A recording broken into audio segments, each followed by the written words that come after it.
name is Jason McKinney. I'm a PhD candidate at the University of Missouri. And this is Dissertation Theater. I'm joined by Dr. Kevin Brown from the theater department.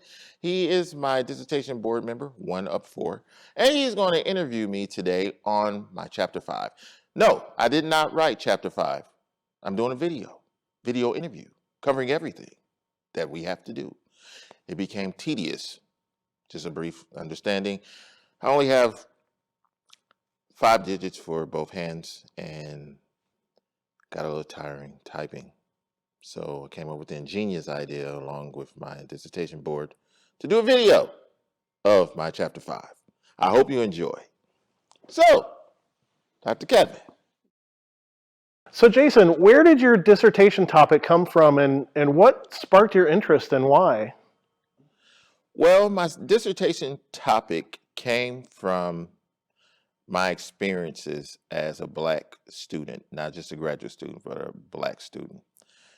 But the topic, which is the resiliency of Black graduate students at PWI, which stands for predominantly white institutions, came out of a rough time during my PhD studies at the University of Missouri. So I lost my mom to cancer in 2015, early 2015, just to give you a backdrop of everything that happened. So I moved to Columbia in 2014 in August, and in September, my mom was diagnosed with stage 4 cancer.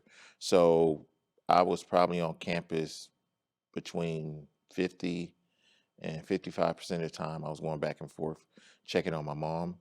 And that was my first semester in my PhD program. So I had been out of school for a few years and I was trying to get acclimated, and that took place. So my mind was with my mom, but also on my studies. So in 2015, February 12th to be precise, I lost my mom. And then went on, I never took time off school. So even when my mom was diagnosed and my mom passed, only time I took off was to help get everything ready for her funeral, went later to rest, and came right back to school. Fall 2015, my dad passed away. So I spoke to my dad on December 16th, 2015. My dad passed away 2017. I was blessed to be able to say I love you to both of my parents, have a good conversation before. But I lost them. I ended up burying my dad. My brothers and sister and I buried him at the end of December. Matter of fact, it was the day before New Year's Eve. And during that time, I was writing my qualifying exams. And I just got received my first opportunity to write a chapter in a book. And all of that was going on, but I did not push pause or anything. And I didn't take time out of school except for to bury my dad. It was during break, but at the time I was supposed to be studying and developing my papers, but I was dealing with all of that. And just a side note, I was also going to teach for the first time on campus during that spring 2016. So my book chapter was due on January 19th. My qualifying exams were due on January 19th. And my first day of class was January 19th. So I really didn't have time to grieve in the traditional sense that most people do. I was grieving, but I was trying to deal with everything, but I didn't want to take time off school. And go down 3 months later, I'm driving back from St. Louis, and I was clipped by a semi truck on Highway 70. Car got totaled, and not a scratch was on me. And luckily, someone that I knew from church was driving, and their child noticed who I was, and stopped and picked me up and gave me a ride back home to Columbia. And once that happened, I was calling my friends to let them know what was going on. And they said, "You haven't went to the hospital?" I was like, "No, I seem to be okay." So they came and got me, and um, Mike Caveman, Rhodesia McMillan, and Ransford and Dina Pinto, they all came and took me to the hospital. And nothing was wrong. I didn't have a scratch. My car was totaled, mind you. Didn't have a scratch. Didn't have a mark on me. Just a little bit of aches and pains. And Rhodesia said, "Not one scratch." She said, "You are a miracle. Not one scratch." So that Sunday, we went to her house, and Rhodesia's a great cook, and she had us all over, and we were talking about just dissertation topics and things like that. And from that moment was the starting point of my dissertation topic. She said, "What you've been through is just crazy in your first year and a half. All the things that you've been through." And I'm also I also been diagnosed with MS as well, um, since 2003. And she said, "Everything that you've been through, you have been resilient." She said, "You need to do your dissertation on you, on your story." She said, "You need to do a story on a dissertation on you." So I'm like, okay. So that's where it was started. So all of this conversation was sparked while we was eating some fish and spaghetti. Yeah, sounds good right about now. I'm a little hungry. But anyway, yeah, it does. It does. And it started from there. So the dissertation topic birthed from there was going to be autoethnography at the beginning, but then it was changed because as I started processing and started taking more classes and doing more research, I was like, okay, I know I'm resilient. I know I've been through some things, and I know some people's been through things a little bit worse than I have, but I still have a story. But I'm not the only story. So I'll do that part again. Um, I know that I've been through some things, and I know other people have been through things a little bit worse than me. But my story needs to be heard just as much as the next person's. But I just don't want to just tell my story alone. So I decided I'm going to bring in more stories. So that means more participants. So I invited 9 other PhD students slash candidates, because all of them weren't students at the time. And they were my participants for this project. And I was looking at their resiliency as Black graduate students at a PWI. And it sparked from there. And I just wanted to make sure that our stories were told, our experiences were heard, and how we were able to overcome, if we ever overcame them, and how we need to be valued. But I wanted it to be a research project, not only looking at it from an academic standpoint, but from a personal standpoint, looking at people's lives. Because so many times we look at things and it just focuses on academia or on science or different things, depending on your area of study. But it doesn't focus on someone's personal life after the the lecture hall lights are off and the football games are played. It doesn't talk about what happens at home, what happens when you're in the grocery store, what happens to you as an individual, not the PhD student or candidate. So I wanted the stories to get out there. And what I found was astonishing, not surprising. Some of it was because it wasn't my experience. Some of it was funny. Some of it was sad. Some of it was exciting and good to learn. But I think these stories need to be heard. The narratives need to be shared because there's someone else that don't have a voice, don't have a platform, that's going through the same thing as I am, and they need to be encouraged by these words. And not only that, someone can be educated to help someone. So yeah, that's why. Jason, maybe you could share with us a story or two that demonstrate how Yosso's theories regarding cultural capital and cultural wealth, how those intersect with some of these stories from Black graduate students that you've been talking to.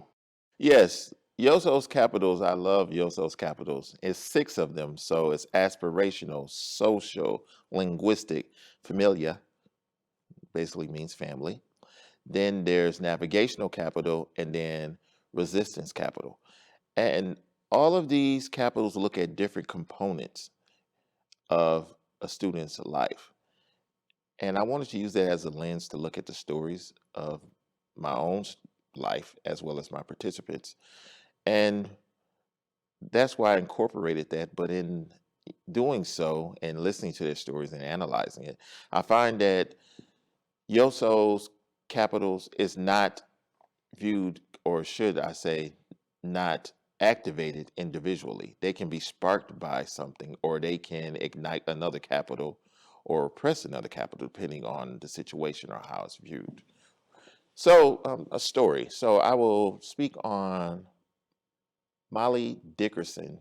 She had an experience when she first started in her graduate program about her writing skills.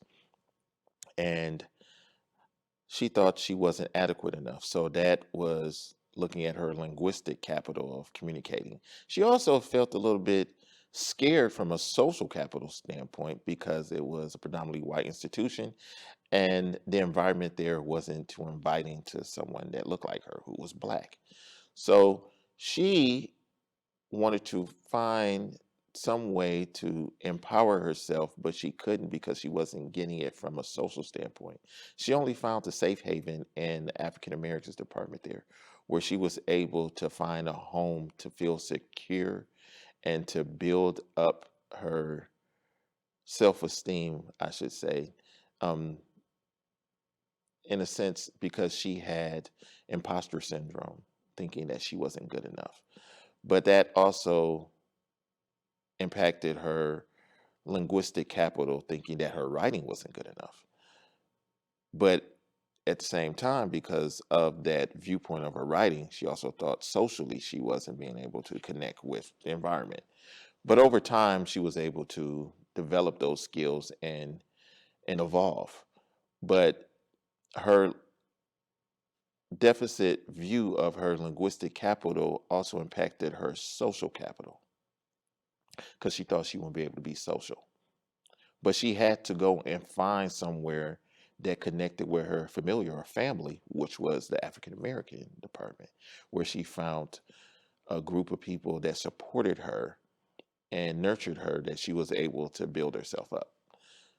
And then another story I can relate Yosso's story to very well is Lynn's story. She started her undergrad, no, not undergrad, but her graduate degree at the University of Indiana. Let me get that right because all those IU fans out there will get mad at me because I said University of Indiana is IU and is Indiana University. And she was there for a graduate program and she had an advisor that was there that was very supportive of her. She found a home once again in the African American Studies department, and that's where she was majoring. And it was more of a collective. So uh, that was the time where the social capital and the familiar capital went in tandem, where she was able to find some place socially, but it became a family structure. But they also empowered her linguistic capital to work with people in other departments and she was able to navigate. So all these things was activated by this. And that's the sweet thing about Yosso's Capital. And she was able to connect with her advisor beyond just from a social perspective, because by the end, she looked at her advisor as a big sister. They became really close. And that is the beauty of this research, showing how they were resilient and the social capital and the familiar capital and all these aspirational capitals. All these things took place at different times, but it was affected by different moments within life, or a capital being positive or negative ignited something else to go off. So that is the good thing, or unique thing, I should say, about Yosso's capital. And from a personal standpoint, Yosso Capital touches on my aspiration for education because of my parents and how they just always talk to us about education, not just like, oh, you need to read a book, but they were really informative, and they showed us things in life that was educational, and they taught us things, because everything that you learn doesn't come from a book. Like, my mom taught me how to make pizza from scratch, and I didn't learn how to make my crust from a book. My mom taught me hard knocks of cooking in the kitchen and kneading the dough and letting it rise, or cooking some caramel. Because if you cook caramel and then you stir it and you have to keep on stirring it, it'll get, stiff on you, and then you got to take a little bit out and put it in the water. I know some people try to do a bootleg and put the can in the water and boil it, but anyway, with the condensed milk, we ain't gonna talk about that. Anyway, yeah, so those elements is part of my culture, and Yoso represents that well. So the familiar, capital, inspirational, all these things, and that's why I think it was a great tool. Just to critique a little bit on her book, and I love that book, but she was talking about the capitals in which each student had and how they brought them up. Maybe I missed it, I'm not sure, but I wish it was a time where she was talking about each one connected, and how when they were explaining their experiences, that it connected to another capital. That's one thing I strive to do here. So in my dissertation, I connected the capitals, or what sparked those components, why it was sparked, or if it was oppressed, like Rachel. Rachel had a situation that stems all the way back from her childhood. Her dad was not the dad of the year, so he would down her sister and her at a young age, saying that they wouldn't be anything, give them a negative narrative about their lives, and they weren't allowed to question. So when she got into college, and they wanted her to start questioning these philosophers or these researchers, she thought she wasn't worthy to question them, because authority figures, and she looked at them as authority figures, these great researchers, these men and women that's been researching all of this time and that's held in high esteem in academia. How could I question them? Because that stems back from her childhood, because her dad said, don't question me about nothing. So she put that frame of mind there, and that injured her linguistic capital. So what happened is she had to build up her linguistic capital by socializing with people that could support her in that endeavor, but also learning how to navigate that issue, not only from an educational standpoint, but from a personal standpoint. Because okay, she was able to navigate it and learn how to start questioning, but then what's the point if she's still dealing with it from a negative standpoint in her personal life? So she was able to overcome that, and her resistant capital sparked, but it was something that she had to deal with, and she said she still deal with it from time to time. Even in her PhD, this was something she was dealing with in her undergrad, and it still pops up every now and then, which connects to imposter syndrome and things like that. So we have to be mindful to value everything that student brings, but we also have to be careful with what we say, and not just the teachers but the parents, because you can put something in a student's head, your child's head, and it will impact them for the rest of their lives. So we have to be mindful, and that's why this resiliency piece is so important to me, because we have to be able to value everything that a person brings to the table from an educational standpoint. My educational philosophy is that education is all around us. We just have to stop, listen, and learn. And that's me. And I hope other people see that, because we can learn from everything we do if we just take the time out to say, wait a minute. Like, and just to add this on, I remember that my dad, he was a very intelligent man, very patient man. And when I was born with no digits in my hand, and he was trying to teach me at the hospital how to button up my tie, or my shirt, and do my tie, and all these different things. All those, not a tie at a kid though, you know. I'm just saying that from now. But you know, tie my shoe and all these things, they couldn't teach me. But my dad at the time, who was in the military, um, he taught me. So my dad, just to give you a visual aid out there, he taught me how to tie my shoe. And I had to learn and take time and be patient. And it's through these lessons that I was learning how to be resilient and to overcome challenges and be resistant to what people said and the narratives that they strive to place on me. So a lot of people thought I would never be able to do that, but I can do it. I just did it. You did. And I am finishing a PhD. A lot of people thought that I was not going to be able to do this at a young age, but I was resilient. Did it take me some time? Yes. Was it hard work? Yes. Was it worth it? Lord, yes. So through your study, what did you learn about Yosso's model? And did you come up with anything that would further Yosso's model, maybe take it to the next level? Yes, Yosso model is great, but while doing this research, I found out that it needs to be expanded. There's more than just six, and it can change depending on the individual.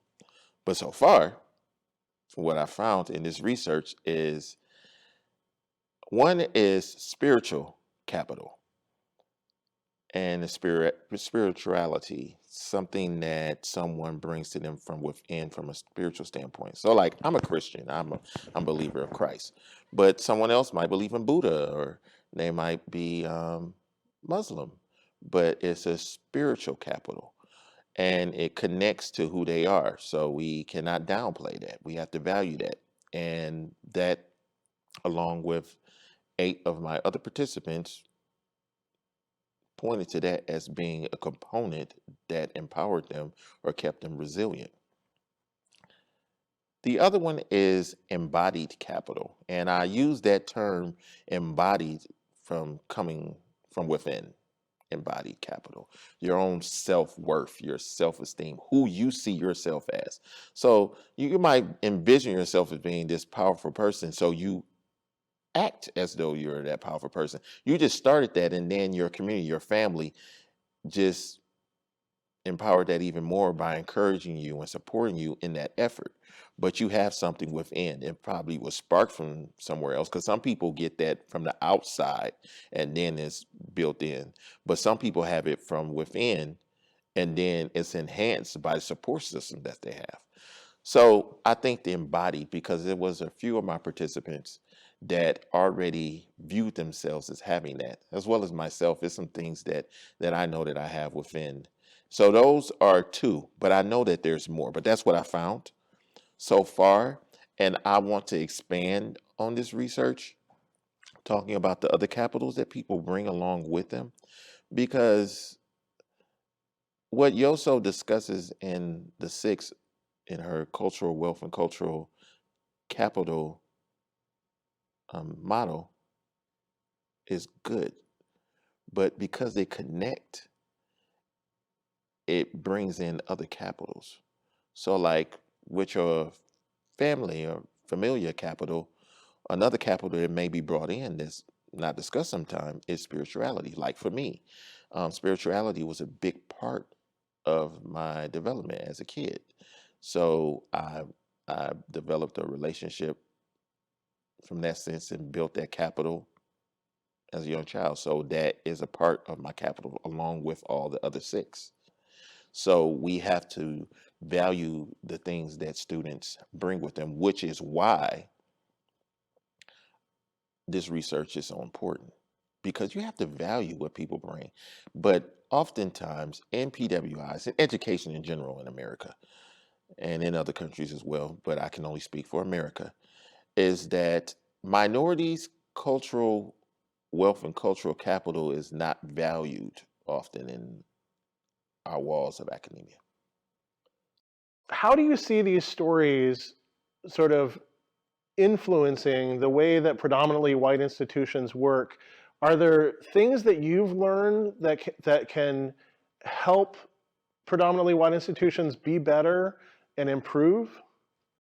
They can take these stories and utilize the information to make improvements on the way in which they develop courses, how professors develop courses, what courses they offer, how they develop programs, making sure that everyone is valued equally in some way, recognizing it, hearing voices, and don't downplay someone's experiences.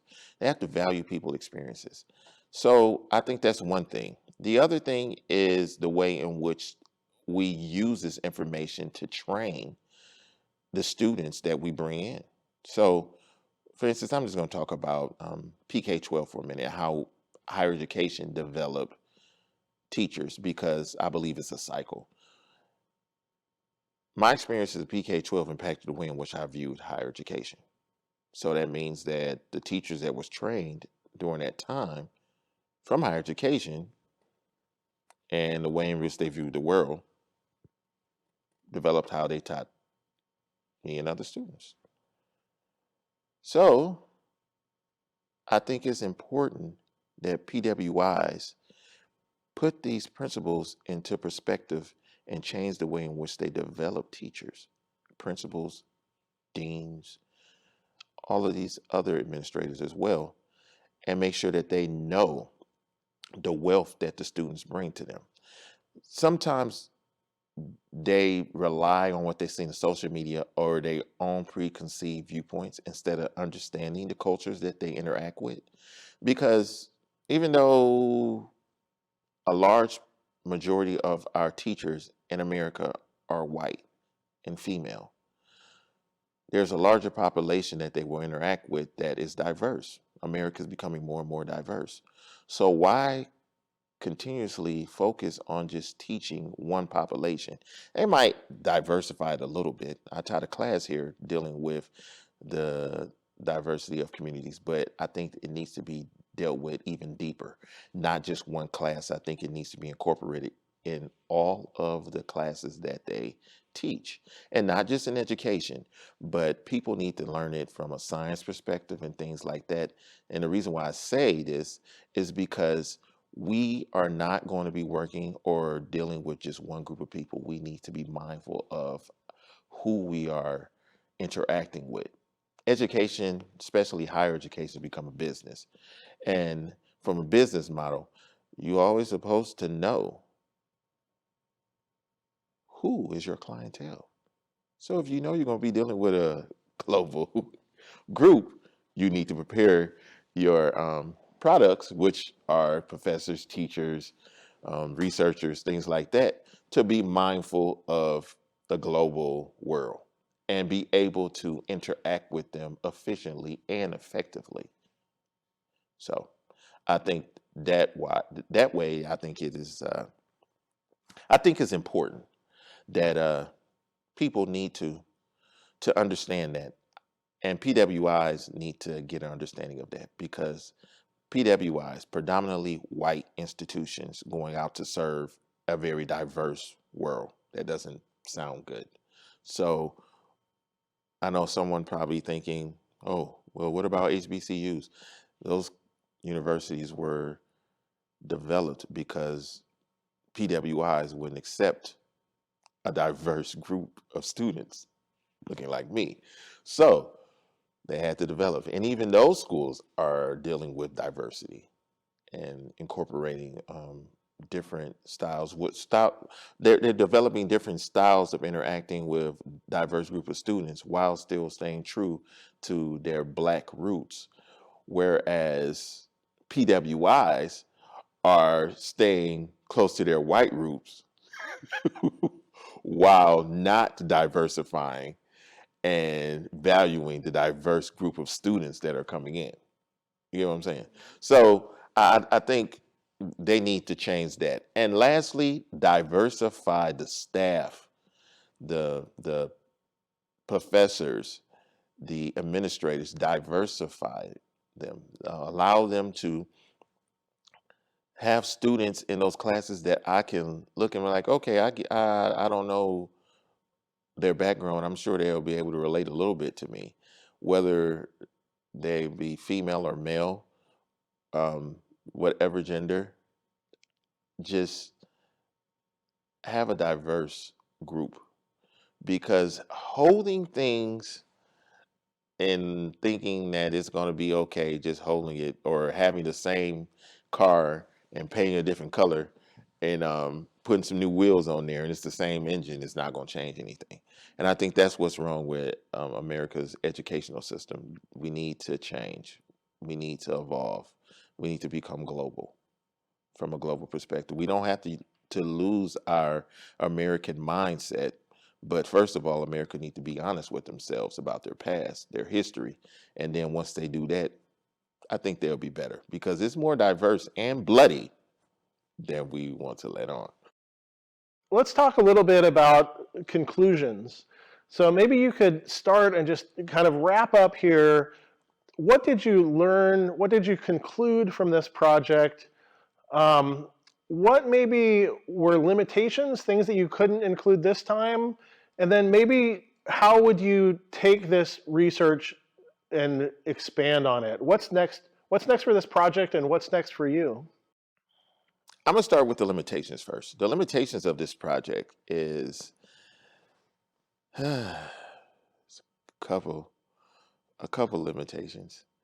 I think because I was focusing on Black students that were basically having their education rooted in America, I think we missed out on a great opportunity, or should I say because I wrote all of this, missed out on a great opportunity to see a slight difference in what an international Black student would bring. But I wanted to stay true to the PK-12 experience, and because I was getting that from the data. So aligning that and keeping them in America from their PK-12 experience to the higher education yielded more value, because then they was able to bounce back on their experiences. Whereas if I would have brought in an international student, which I wanted to do at first, I think it would have been a lost piece, because then they're getting acclimated to the educational system in America. First off, they just got here and then they're in higher ed. Whereas someone that already experienced PK-12 already know how the educational system worked. So I think it would have bounced off. So that's one of the limitations. But I think getting a clear cut view of just higher education, including international students, probably would have been good. But if I was only solely looking at that, when I was looking at the overall experience, if I just focused strictly on higher education, I think that would have worked. So that's one of the limitations, because it talks about PWIs, higher education, but there is some PK-12 experience. So that is one. The other limitation is I would have liked to just dig a little bit deeper into how things work after these students complete. But that limitation can't be helped because we're completing our dissertations. So I would like to do a follow-up with my participants after everyone's graduated. So that's how that limitation is going to be dealt with. I would like to follow up and probably do an article on how their resilience allowed them to complete their programs and where they are now, and if any of the issues that they were dealing with as a PhD student slash candidate, are they still dealing with them on the other side? So I would like to do that. as far as from a personal standpoint on limitation, I know you didn't ask this, but I'm gonna answer it anyway.